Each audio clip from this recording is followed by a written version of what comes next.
Hello friends, BSc की special class में आप सभी लोगों का एक बार फिर से मोस्ट वेलकम है। माय नेम इज आशीष गिरी और आज की इस वीडियो के अंदर मैं आपके लिए लेकर आया हूं BSc second year inorganic chemistry का इंपॉर्टेंट क्वेश्चंस की लिस्ट, जो कि आपके आने वाले एग्जामिनेशन पेपर 2021 के लिए मोस्ट इंपॉर्टेंट रहेंगे। तो दोस्तों, सबसे पहले हम डिस्कस करेंगे शॉर्ट क्वेश्चंस की लिस्ट को, और ये क्वेश्चंस बार बार रिपीट होने वाले क्वेश्चंस हैं और इनके चांसेस है कि ये 2021 में भी आए, तो इनको आप अच्छे से प्रिपेयर करना। मैं आपको बताता रहूंगा कि कौन सा क्वेश्चंस किस किस तरह से पूछा जा सकता है, तो इस वीडियो को लास्ट तक देखें और सभी क्वेश्चंस को आपको अच्छे से प्रिपेयर करना है। अब यहाँ पर कई सारे स्टूडेंट टारगेट बनाकर चलते हैं कि हाँ, मुझे ये सबसे पहले क्वेश्चंस को अटेम्प्ट करना चाहिए। तो दोस्तों, उसी तरह के क्वेश्चंस मैं आपके लिए लेकर आया हूँ, उन्हीं क्वेश्चंस की लिस्ट। सबसे पहले आप इन क्वेश्चंस को कंप्लीट कीजिए, अगर इसके बाद आप और भी क्वेश्चंस कंप्लीट कर सकते हैं तो आप उसको करेंगे। ठीक है, सबसे पहले आपको इंपॉर्टेंट करना है, जो ज़्यादा इंपॉर्टेंट है, जो जिसके आने के चांसेस ज़्यादा होते हैं। इसके बाद मैं आपको लॉन्ग क्वेश्चंस की लिस्ट को भी यहाँ पर आप नोट करेंगे। तो दोस्तों, अगर आपको इनको आंसर चाहिए, इन सभी क्वेश्चंस के अगर आपको आंसर भी चाहिए, तो इसके लिए मैं डिस्क्रिप्शन बॉक्स में आपको लिंक दे दूंगा। जैसे आप उस लिंक पर प्रेस करेंगे, आप inorganic chemistry BSc second year की प्लेलिस्ट में पहुंच जाएंगे, जहां पर मैंने सभी वीडियोस कंप्लीट किए हैं। आपका पूरा सिलेबस इनऑर्गेनिक केमिस्ट्री का मैं कंप्लीट कर चुका हूं। वहां से आप जाकर के इन सभी क्वेश्चंस के आपको आंसर मिल जाएंगे। तो दोस्तों, इस वीडियो के अंदर मैं इनऑर्गेनिक केमिस्ट्री के इंपॉर्टेंट क्वेश्चंस को डिस्कस करूंगा। इसके बाद ऑर्गेनिक केमिस्ट्री और फिर फिजिकल केमिस्ट्री के इंपॉर्टेंट क्वेश्चंस को हम अपलोड करेंगे।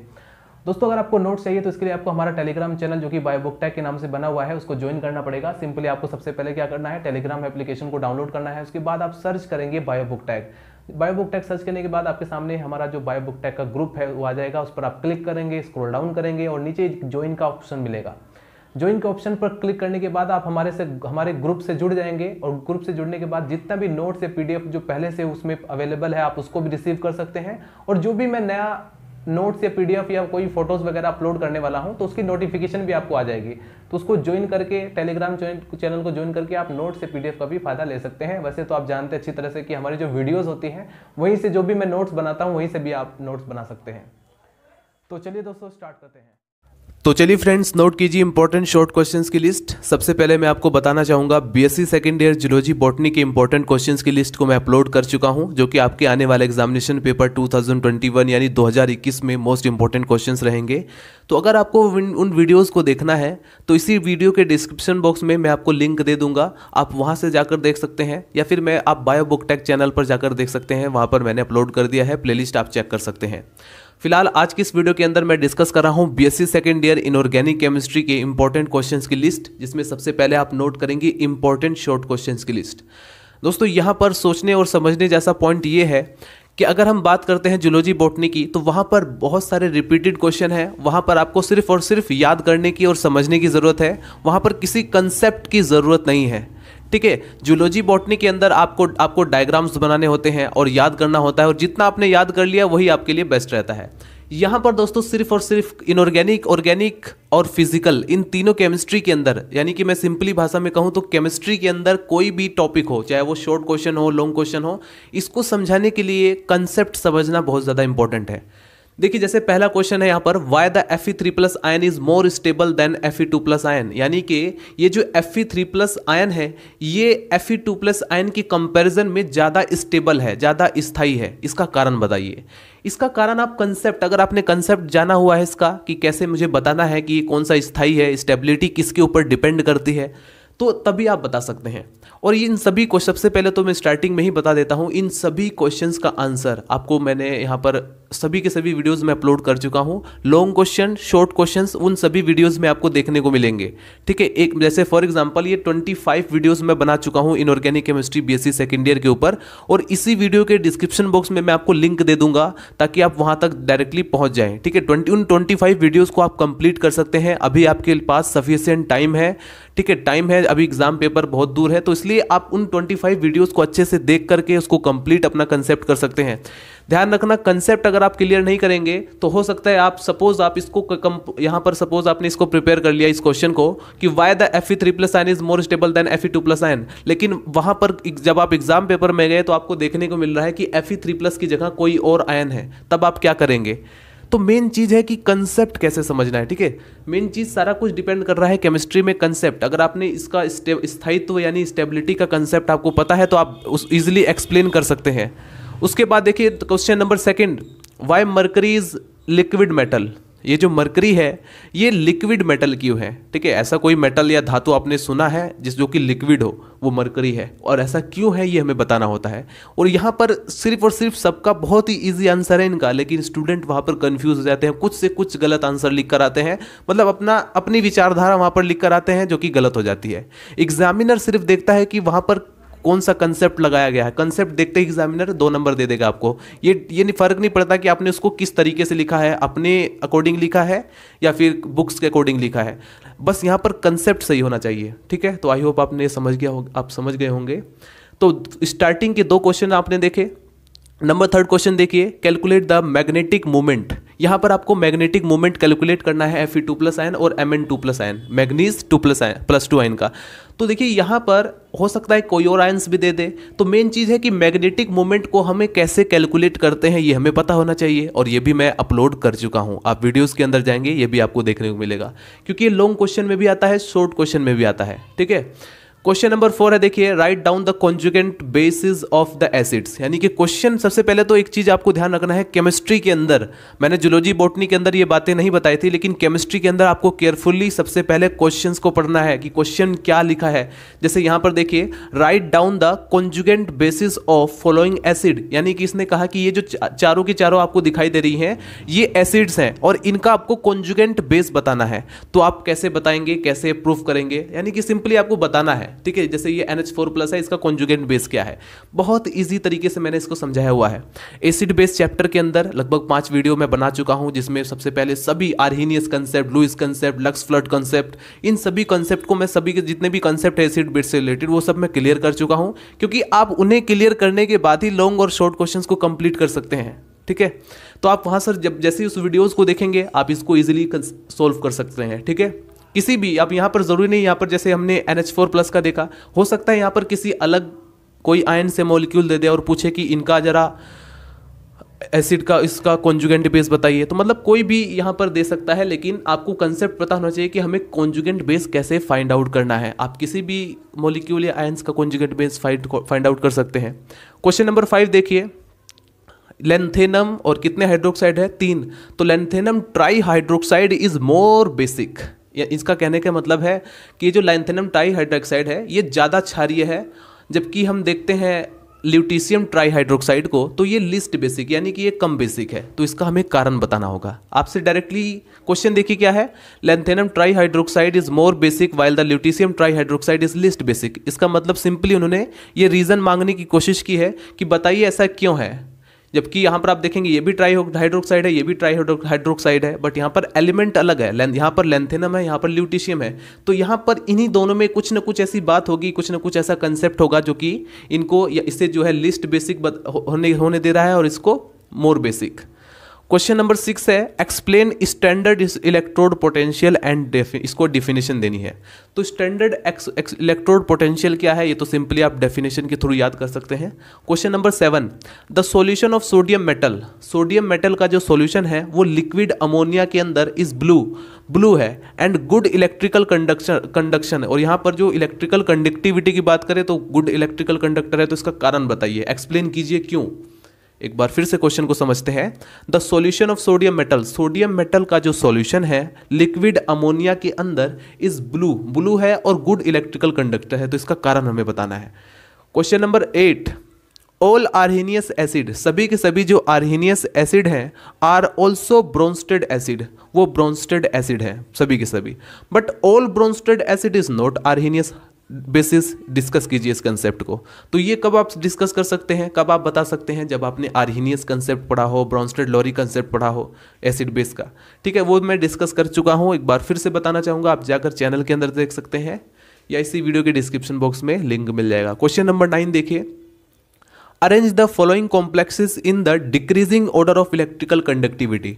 आपको इलेक्ट्रिकल कंडक्टिविटी फाइंड आउट करनी आनी चाहिए। अब यहाँ पर ये जो आप देख रहे हैं कोई भी कॉम्प्लेक्स आयन, यहाँ पर कॉम्प्लेक्स कंपाउंड दिया जा सकता है। यहाँ पर ये जो कॉम्प्लेक्स कंपाउंड देख रहे हैं इसको नोट करने की जरूरत नहीं है, यहाँ पर कोई भी दिया जा सकता है।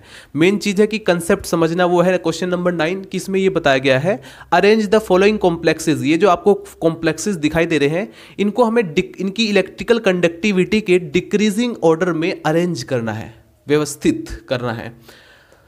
Question number 10, 4D and 5D transition metals much resemble with each other. ये जो 4D और 5D ट्रांजिशन मेटल्स जो होते हैं ये आपस में एक दूसरे से बड़ी रिसेंबिलिटी यानी समानता प्रदर्शित करते हैं। इसका कारण हमें बताना होता है, तो बताइए, सिंपल कारण है। Question number 11, anhydrous copper sulphate.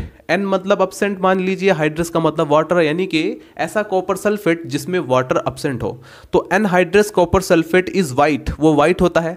But अगर हाइड्रेटेड यानी कि वाटर में मिला हुआ जो कॉपर सल्फेट है वो ब्लू कलर का दिखाई पड़ता है। इसका कारण बताइए, सिंपल। तो उसके बाद ये आपने देखा क्वेश्चन नंबर 11, सभी में लगभग आपने देखा होगा सबका एक अपना अलग कंसेप्ट है। अगर कुछ जो डेफिनेशन को छोड़ दिया जाए तो हर क्वेश्चंस का अपना अपना अलग कंसेप्ट है, और यही एग्जाम पेपर में कंसेप्ट वाले क्वेश्चन आते हैं, ठीक है। इसलिए गड़बड़ होती है। जैसे कुछ स्टूडेंट हैं, इसमें तर्क करने की ज़रूरत है। तर्क मतलब विचार करने की ज़रूरत है, क्वेश्चन को ध्यान से पढ़ने की ज़रूरत है। फिर उसके बाद आप सोचेंगे ऐसा क्यों हुआ, स्टेबिलिटी पूछ रहा है तो स्टेबिलिटी किसके ऊपर डिपेंड करती है, ठीक है। क्वेश्चन नंबर 12 है, ये देखिए कई बार रिपीट हुआ है क्वेश्चन, इसको आप अच्छे से प्रिपेयर करेंगे। हाइड्रोजन फ्लोराइड या हाइड्रोजन क्लोराइड या हाइड्रोजन ब्रोमाइड या हाइड्रोजन आयोडाइड, यानी HF, HCl, HBr and HI। इसमें आप ध्यान से देखेंगे तो सभी जितने भी हेलोजेंस हैं, फ्लोरीन, क्लोरीन, ब्रोमीन, आयोडीन, इनके साथ जुड़ा हुआ है हाइड्रोजन। और यहाँ पर पूछने की कोशिश ये की गई है कि इनके एसिड स्ट्रेंथ के अकॉर्डिंग डिक्रीजिंग ऑर्डर में हमें इसको अरेंज करना है, ठीक है।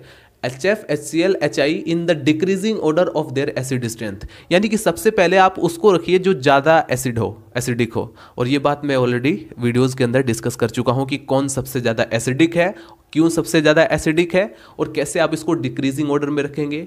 ध्यान रखना, डिक्रीजिंग और इंक्रीजिंग ऑर्डर, इस चीज़ को अगर आप समझ गए, इसको बहुत ही मतलब इसमें कई बार गड़बड़ भी कर देते हैं। क्वेश्चंस पता होता है HF कौन सा इसमें सबसे ज़्यादा एसिडिक है, ये भी हमें पता होता है, लेकिन जब डिक्रीजिंग ऑर्डर में अरेंज करने की बारी आती है तो वहाँ पर हम गलती कर देते हैं। तो उस चीज़ का भी आपको ध्यान रखना होता है।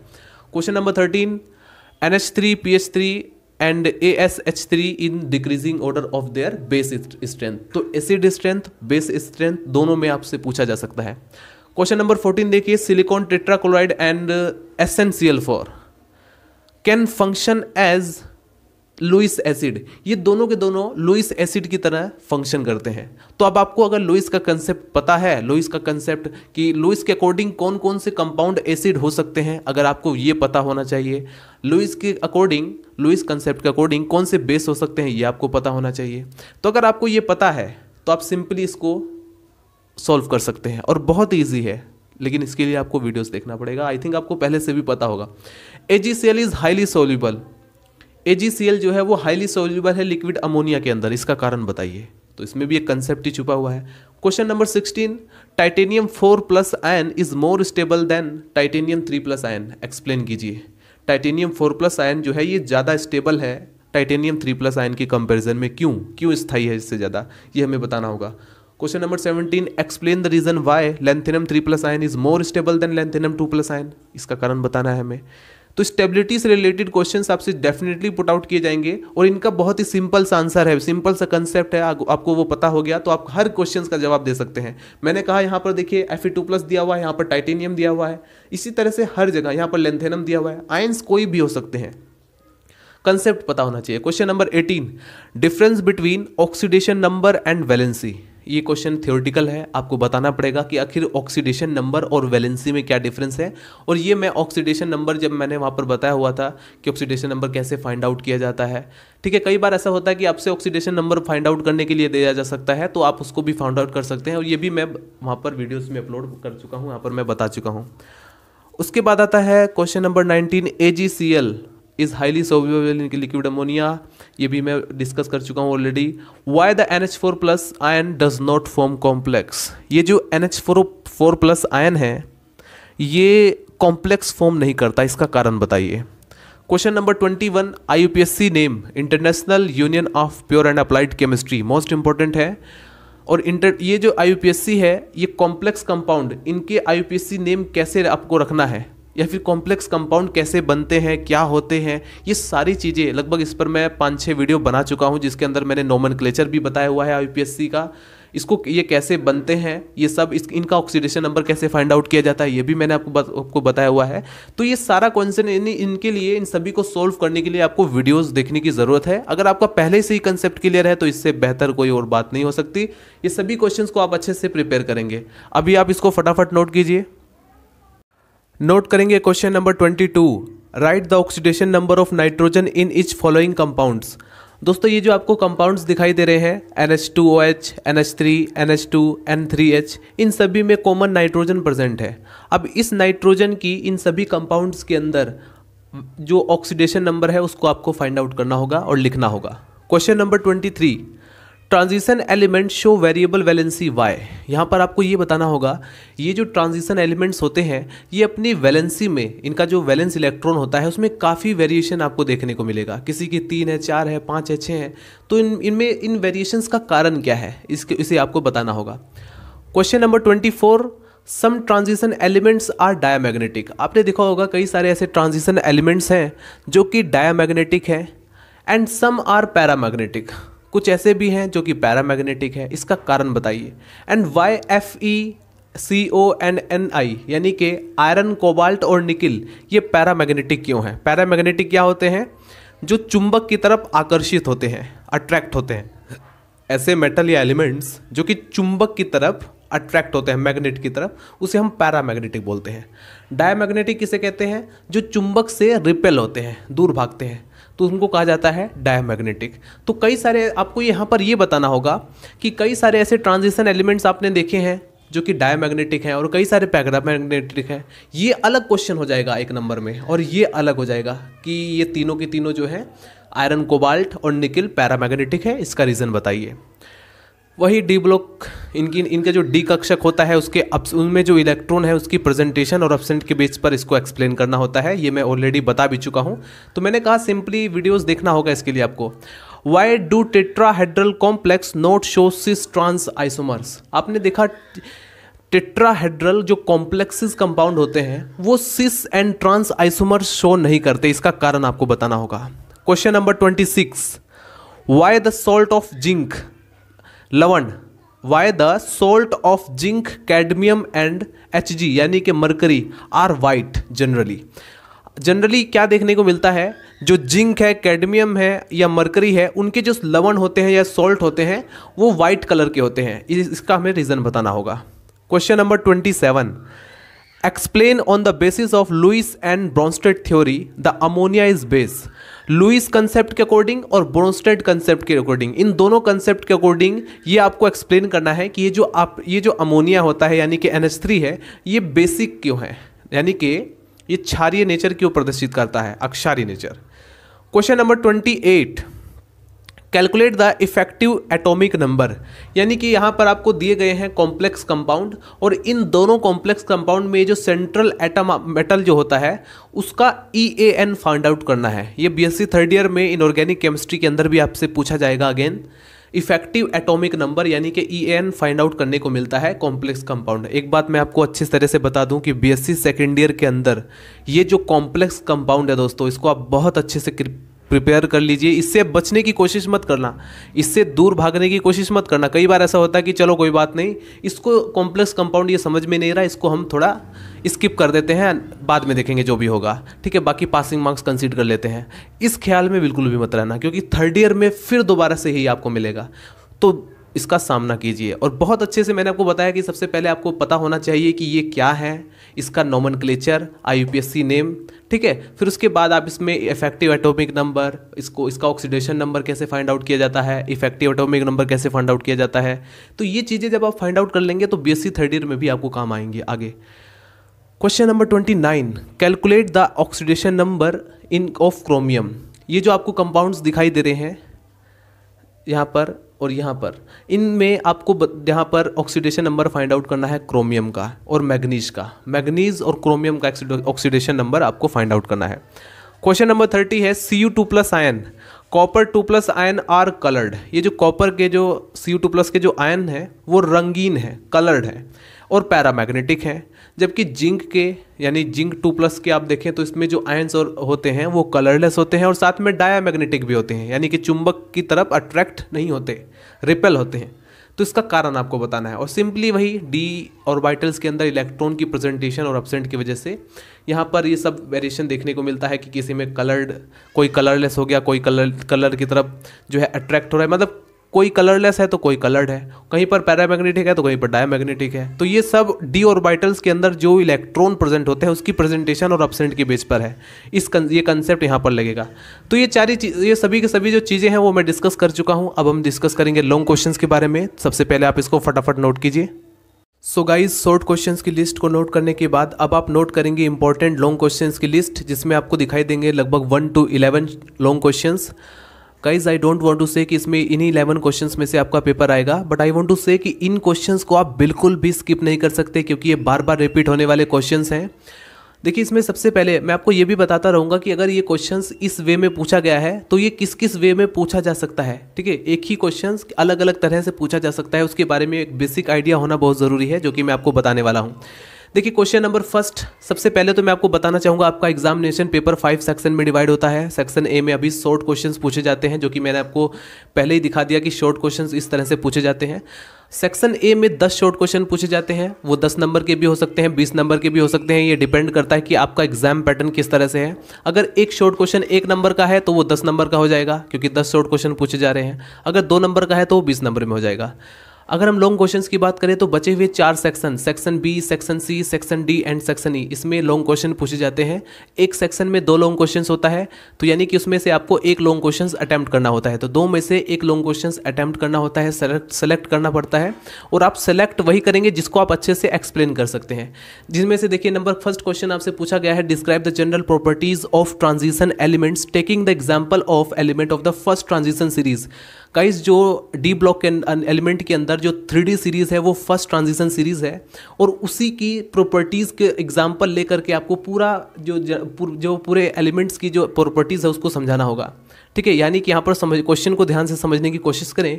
फर्स्ट ट्रांजिशन सीरीज़ का आपको एग्जाम्पल देना है। ठीक है, फर्स्ट ट्रांजिशन सीरीज़ में स्कैंडियम, टाइटेनियम, वानाडियम, ये सब है ना, तो इन्हीं का एग्जाम्पल दे करके आपको पूरे डी ब्लॉक की प्रॉपर्टीज़ को एक्सप्लेन करना है। ये है क्वेश्चंस, और जनरली हर साल लोग क्वेश्चन इसी वे में पूछा जाता है। लेकिन कई बार आपसे भी पूछा जा सकता है, what R D block elements, D block elements क्या है, डी ब्लॉक एलिमेंट्स की प्रॉपर्टीज़ दीजिए। तब भी आप सिंपली इसी तरह से बताएंगे। वापस यहाँ पर क्या हुआ कि 2 नंबर में अलग से क्वेश्चन बन गया कि डी ब्लॉक एलिमेंट्स क्या है। ठीक है, तो डी ब्लॉक एलिमेंट्स के बारे में आप बताएंगे, जो कि मैं ऑलरेडी डिस्कस कर चुका हूँ। Question number 2, find out the number of unpaired electron and magnetic properties of the following complex ion. ये जो आपको 4 कॉम्प्लेक्स आयन दिखाई दे रहे हैं, इसमें आपको इनकी मैग्नेटिक प्रॉपर्टीज को भी बताना है और अनपेयर्ड इलेक्ट्रॉन की संख्या भी आपको बतानी है। बहुत ईजी है, और ये मैं क्वेश्चंस डिस्कस कर चुका हूँ, इसके ऊपर वीडियो बना चुका हूँ, आप देख सकते हैं प्लेलिस्ट के अंदर। Question number 3, right the notes of following. कई बार क्वेश्चन ऐसे आता है, जैसे लॉन्ग क्वेश्चन के अंदर आपसे तोड़ मड़ोड़ के क्वेश्चन पूछा जाता है। 3.5 नंबर में ये पूछ लेंगे, 2 नंबर में ये, 2.5 नंबर में ये, 7.5 नंबर कंप्लीट। अगर 10 नंबर का होगा, 5 नंबर में ये पूछ लेंगे, 2.5 नंबर में ये, 2.5 नंबर में ये। तो मतलब कई बार लॉन्ग क्वेश्चंस को तोड़ मड़ोड़ के भी दिया जाता है, और इस तरह के क्वेश्चंस अटेम्प्ट करने में ज़्यादा फायदा होता है। क्यों? क्योंकि दोस्तों यहाँ पर वैसे तो केमिस्ट्री के अंदर अगर आप कंप्लीट क्वेश्चंस को अगर आप कंप्लीट रिप्लाई देते हैं तो उसमें आपको कंप्लीट मार्क्स मिलेंगे। यहाँ पर नंबर कटने के चांसेस बहुत कम होते हैं अगर आपने सही जवाब दिया है तो। देखिए, क्वेश्चन नंबर फर्स्ट क्या पूछा गया है, double salt and complex salt. 2 number में या 2.5 नंबर में, कई बार शॉर्ट क्वेश्चन में भी पूछा जा सकता है, व्हाट इज डबल सॉल्ट या व्हाट इज सिंपल सॉल्ट। ठीक है। Question number second, coordination number क्या होता है। Question number third, step wise stability constant क्या है।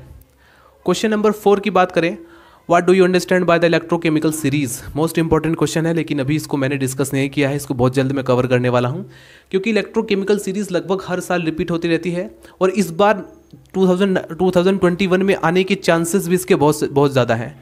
तो इस क्वेश्चंस को, इलेक्ट्रोकेमिकल सीरीज को आप अच्छे से प्रिपेयर करेंगे और इसके सिग्निफिकेंस को भी। Question number 5, compare and discuss the chemistry of liquid ammonia.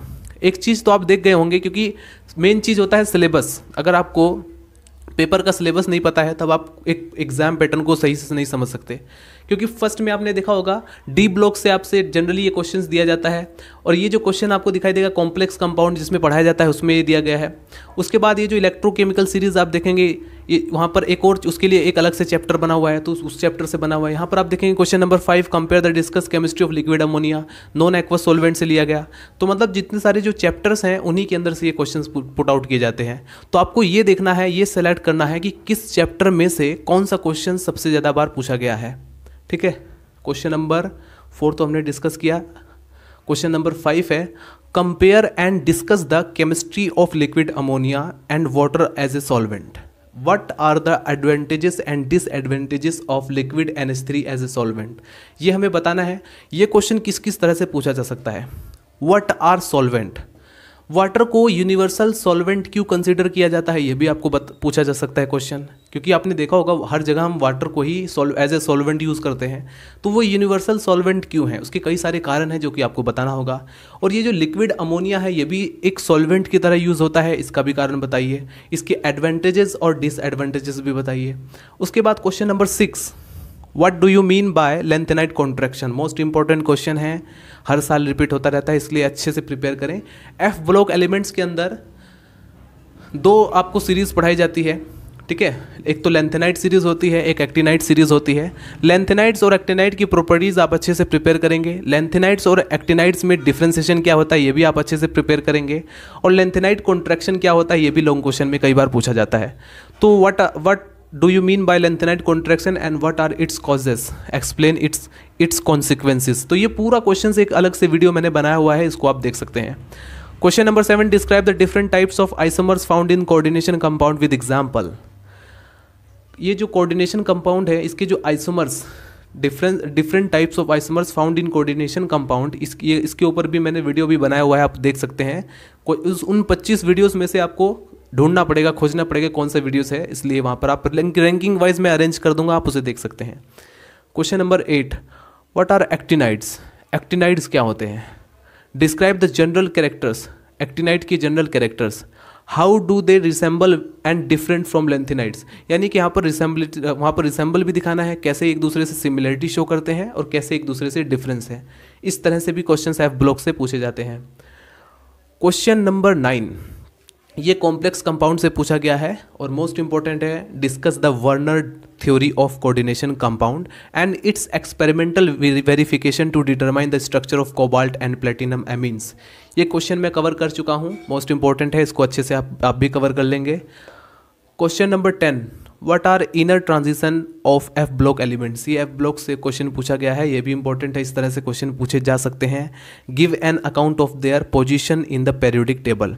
Question number 11 है, discuss the Lewis concept. Acid base chapter में से आपसे कई बार ब्रॉन्स्टेड लोरी कॉन्सेप्ट आपसे पूछा जाता है, कई बार 2 नंबर में लक्स फ्लड क्वेश्चन पूछा जाता है, लेकिन एक क्वेश्चन ऐसा है जो लगभग हर साल रिपीट होता रहता है एसिड बेस चैप्टर से, वो है लुईस कंसेप्ट। मोस्ट इंपॉर्टेंट है लुईस कंसेप्ट, इसको आप अच्छे से प्रिपेयर करें, मोस्ट सक्सेसफुल कंसेप्ट है।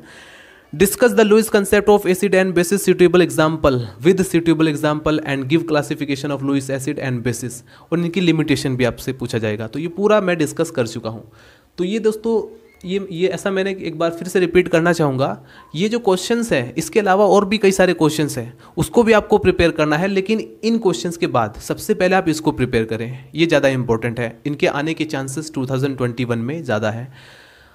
तो मुझे उम्मीद है ये वीडियो आपके लिए हेल्पफुल रहेगा। अगर आपको वीडियो पसंद आए तो लाइक करें, चैनल को सब्सक्राइब कर दें अगर आपको इसी तरह की और भी वीडियोज़ चाहिए तो। और कई बार होता है कि अगर एक अलग से कोई एक्स्ट्रा टॉपिक है, आप अदर स्टेट से हैं और आप चाहते हैं कि इस टॉपिक पर भी वीडियोस बने, तो उसके नीचे आप वीडियो के नीचे कमेंट कर सकते हैं। मिलते हैं दोस्तों नेक्स्ट वीडियो में, बाय बाय, टाटा।